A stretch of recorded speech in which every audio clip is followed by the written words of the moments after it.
তিস্তা মহাপরিকল্পনা বাস্তবায়নে সরকারের অঙ্গীকারের দৃশ্যমান অগ্রগতি জনগণ দেখতে চায় বলে মন্তব্য করেছেন বিরোধী দলীয় নেতা ও জামায়াতে ইসলামীর আমির ডাক্তার শফিকুর রহমান। শুক্রবার সকালে চট্টগ্রাম শাহ আমানত আন্তর্জাতিক বিমানবন্দরে সাংবাদিকদের তিনি আরও বলেন, তিস্তা মহাপরিকল্পনা বাস্তবায়নের দাবি জামায়াতের পক্ষ থেকে জোরালোভাবে তুলে ধরা হয়েছে। সরকারের পক্ষ থেকেও এ বিষয়ে অঙ্গীকার করা হয়েছে। এখন তা বাস্তবায়নের সময়।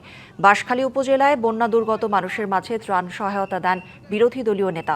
এ সময় তিনি সবাইকে বন্যার্তদের পাশে দাঁড়ানোর আহ্বান জানান। তিস্তা মহাপরিকল্পনা বাস্তবায়ন আমাদের পক্ষ থেকে জোরালো দাবি উত্থাপন করা হয়েছে এবং সরকারের পক্ষ থেকে এই ব্যাপারে অঙ্গীকার ব্যক্ত করা হয়েছে। আমরা এখন সেই অঙ্গীকার বাস্তবায়নের অপেক্ষায় আছি। আমরা জানি প্রজেক্টটা অনেক বড়, সময় লাগবে, কিন্তু আন্তরিকভাবে কাজটা শুরু হোক, দৃশ্যমানভাবে জনগণ এটা দেখতে চায়। শিয়া বাটার ও ভিটামিন ই সমৃদ্ধ লিলি বিউটি সোপ, তারুণ্যময় উজ্জ্বল ত্বকের জন্য।